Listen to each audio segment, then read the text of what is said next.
the losses, the failure that we are experiencing as a nation at this time is actually a blessing. Good day, people. How you doing? Your boy, Mr. TY here as always, and I'm here with my brother.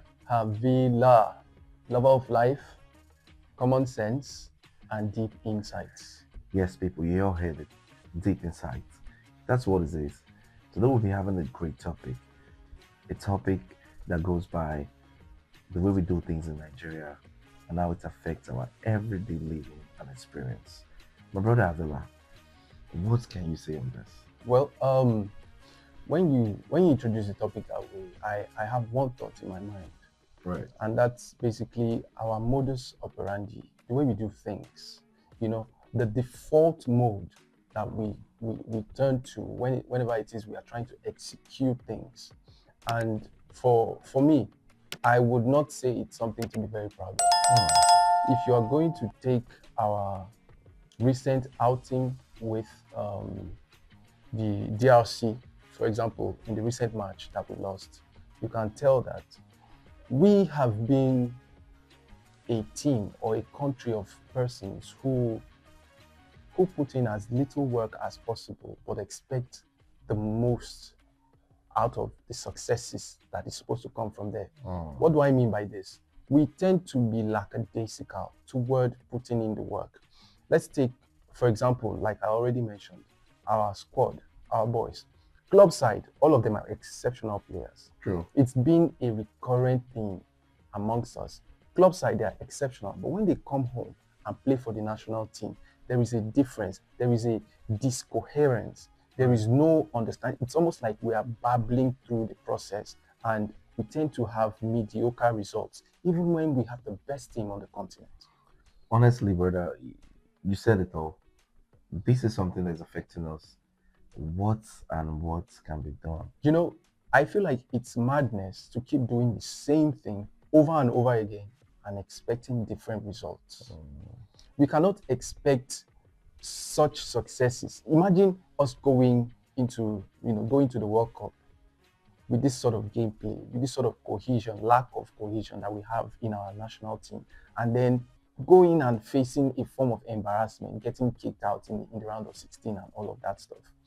It boils down to how we do our things in our country and doing the barest minimum while expecting great success is actually an advanced level of madness, if you ask me.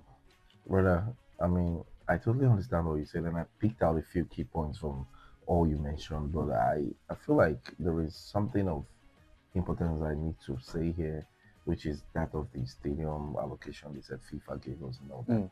I did some diggings on that, and I got to realize that they said FIFA never allocated that funds to the NFF because they said the funds were supposed to come in, but FIFA did not completely allocate the whole 2 million, whatever they said should be allocated to the NFF for that stadium to be built. And that's why it's left the way it was. Okay. So you can do some check-ins on that to confirm that. And also, we all know the anyhowness of this country, that even though they said that money is not allocated, we can still do a deep search and get to find out that money was really allocated. But the circulation of what's going on, even the NFF president confirmed that the money was never allocated and all that. So back to what we're really saying, which is another cogent fact that is affecting us as a nation. Nigeria as a whole has a problem of structure.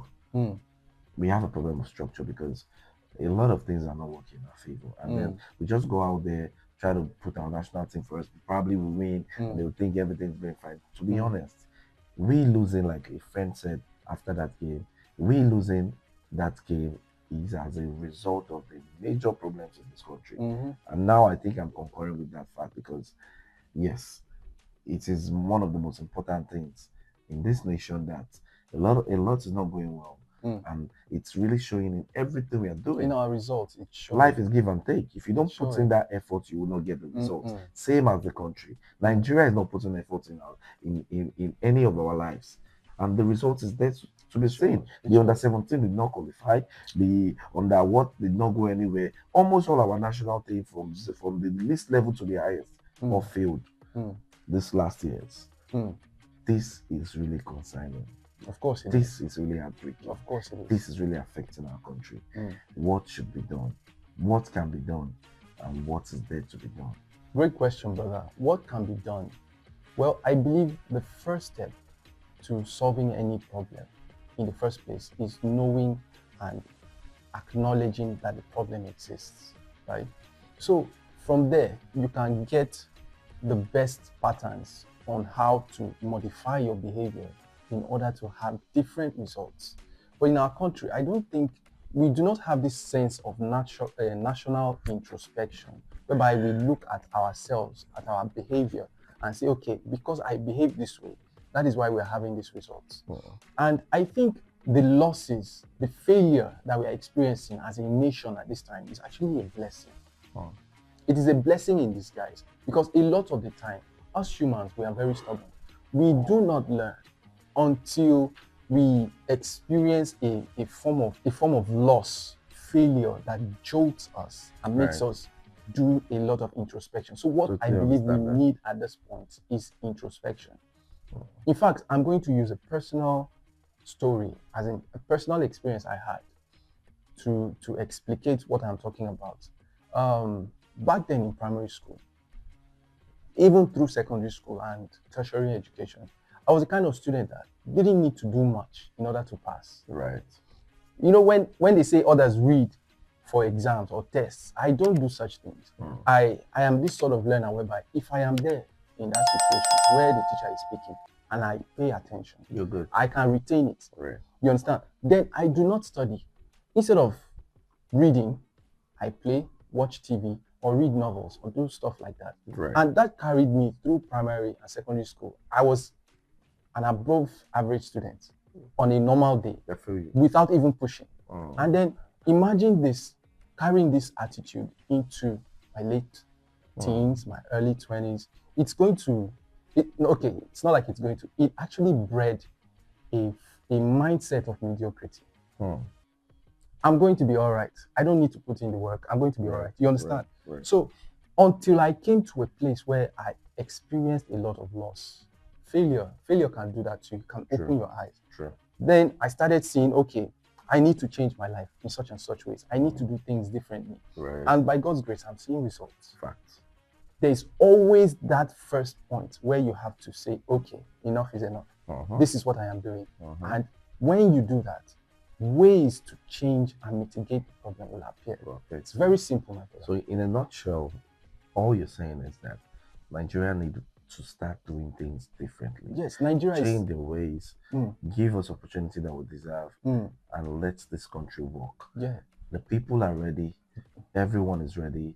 The people can. I know Nigerians can be the most united people ever. Of course. But this country needs to help us. Need to put us out there. Need to let us be proud of our nation. Already we are proud people. Nowhere in the world you go, Nigerians are always there. Very hardworking, very outspoken, always be there, first in almost everything. Why won't our country be there for us? What can be done? I feel like we having a very poor background when it comes to our football. I mean, the NFL, Nigeria Football League. It's really concerning. Of course it is. Because if you check it out, we have great players in the league, to be honest. But then the whole foundation, the whole structure, even to their salaries and the way the whole thing boils now, it's nothing to write home about. There's a lot of footballers out there who wouldn't want to wish to play in the NFL. Not because they don't love it, or not because they don't love football, but it doesn't even pay them well. Talk more of them wanting to give their all in that league. A lot of people playing in the NFL do it just as I don't have a choice. I don't get a better offer. I just want to play. I just aim something as a footballer. And this is eating deep into our football.